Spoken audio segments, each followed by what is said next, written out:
Hi guys and welcome back. So today I'm going to be showing you how to make this cherry bakewell. Let's begin. To start, you'll want to make your pastry. I've already got mine made. I will leave links in the description down below if you're interested in making my pastry.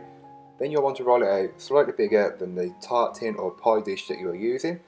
Then roll it up onto the rolling pin and put it over the tart tin and just press it in until it's all there, trimming away the excess as needed.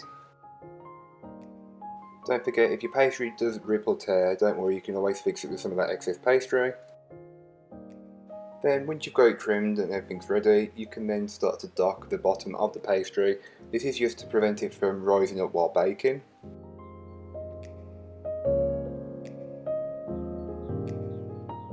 Then you can spread your layer of jam on the bottom. I probably use more than I needed, but who doesn't want more jam when you've got it in a cherry bakewell? I don't know who wouldn't.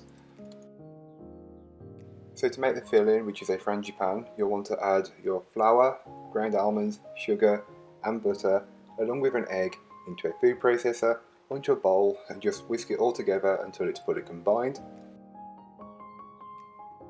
Whichever way you mix it, with a whisk or a food processor, it doesn't take very long.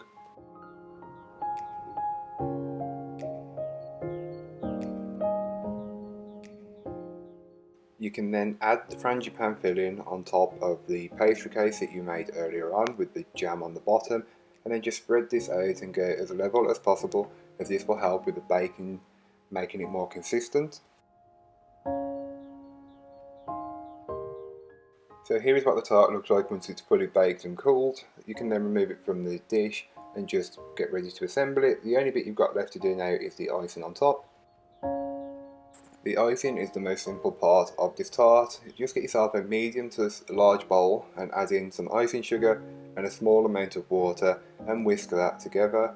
If you want to get the right consistency, so if it's too runny it's no good, and if it's too thick it's no good either.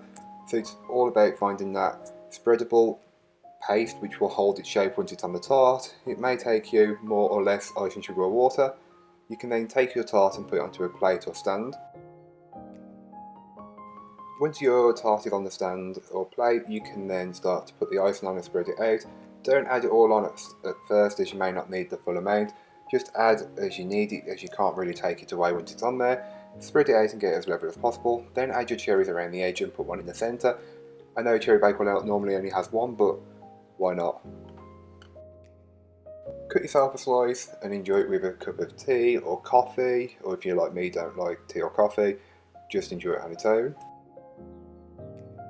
So thank you so much for watching, I hope you enjoyed. If you did, don't forget to like, comment and subscribe for more from me, and I'll be back again next week with another video. If you have any video suggestions for the future, leave them in the comments down below, message me on one of my social medias, or message me on my blog.